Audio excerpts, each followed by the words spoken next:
we have finished our product through the cooker and we've let it settle overnight in our settling tank, you can see that we have 75 gallons of product because we made 2 batches the other day when we were cooking in the tank. Because we have such a large tank, it's best to make 2 batches. So we went ahead and redid another batch, but we didn't video it. So we have 75 gallons of fuel and glycerin in our settling tank. So hopefully we've given the tank enough time to settle. The glycerin should be at the bottom and the fuel should be at the top. Okay?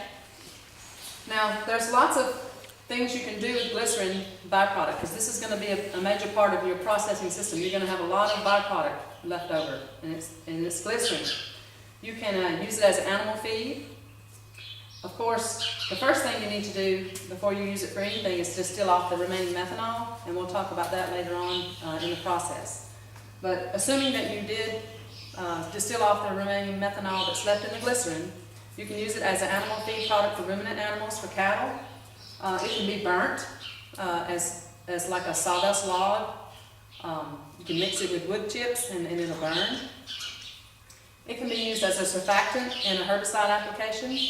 In this sense, it basically absorbs in the soil and it will kind of suffocate the plants out.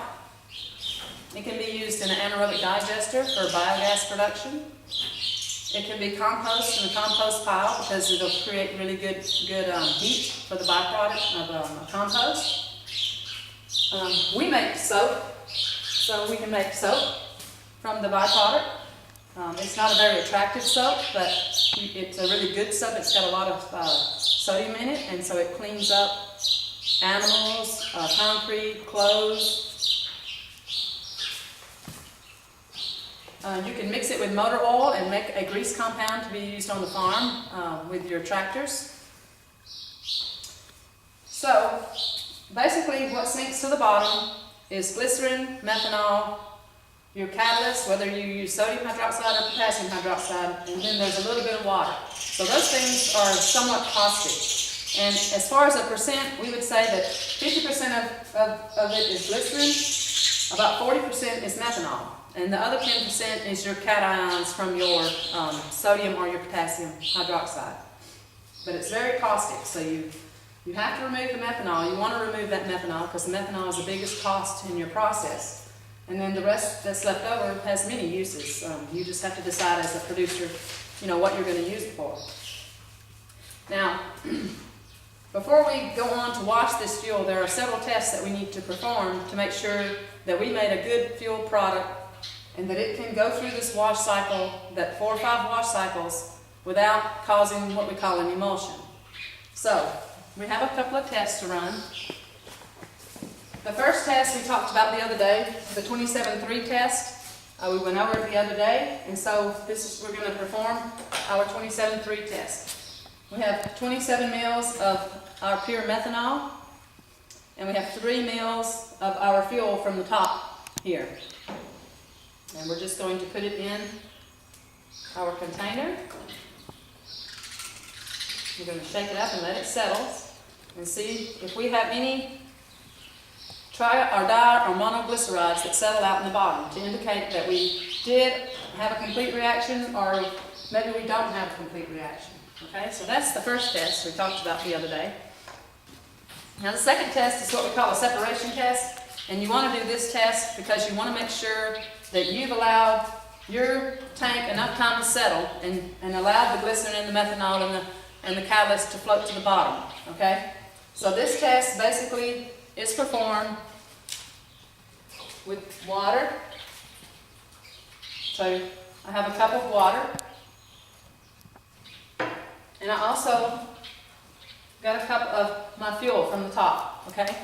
So what we're going to do, we're going to mix these two together, and we're going to see how well this fuel is going to wash.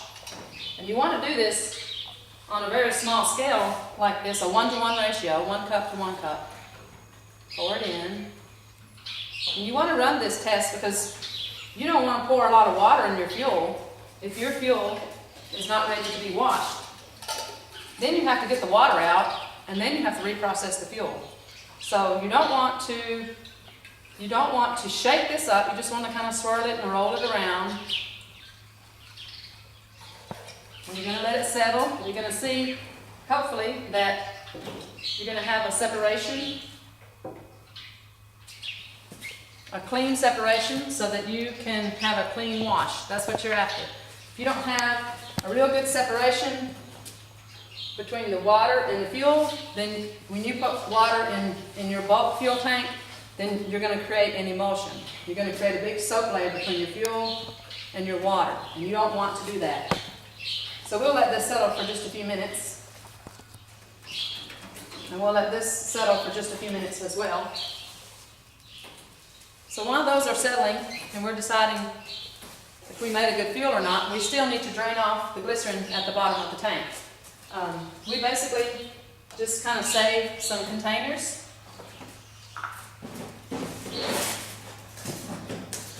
And we'll drain it into the container so that we can distill our methanol off later on. Now remember, we have 75 gallons of fuel and glycerin. And remember the other day we said there's a percentage of glycerin that there should be in this fuel if you've had a good reaction. And remember that we said it depends on what this oil titrated at as to how much of this glycerin is going to be in this tank.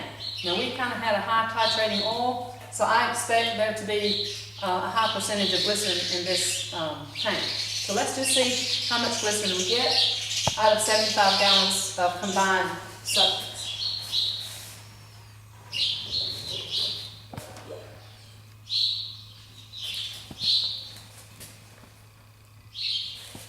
And we talked the other day about that the glycerin would be more viscous than the fuel. You see how dark the glycerin is coming out? You'll know the minute that you hit your fuel, because this dark color will turn into an amber color like this. So there's no question about when you've reached the glycerin layer or the fuel layer, okay? As long as you have a clear hose and you can see as you're draining your glycerin, then you'll know when you hit the fuel and you just turn off the valve.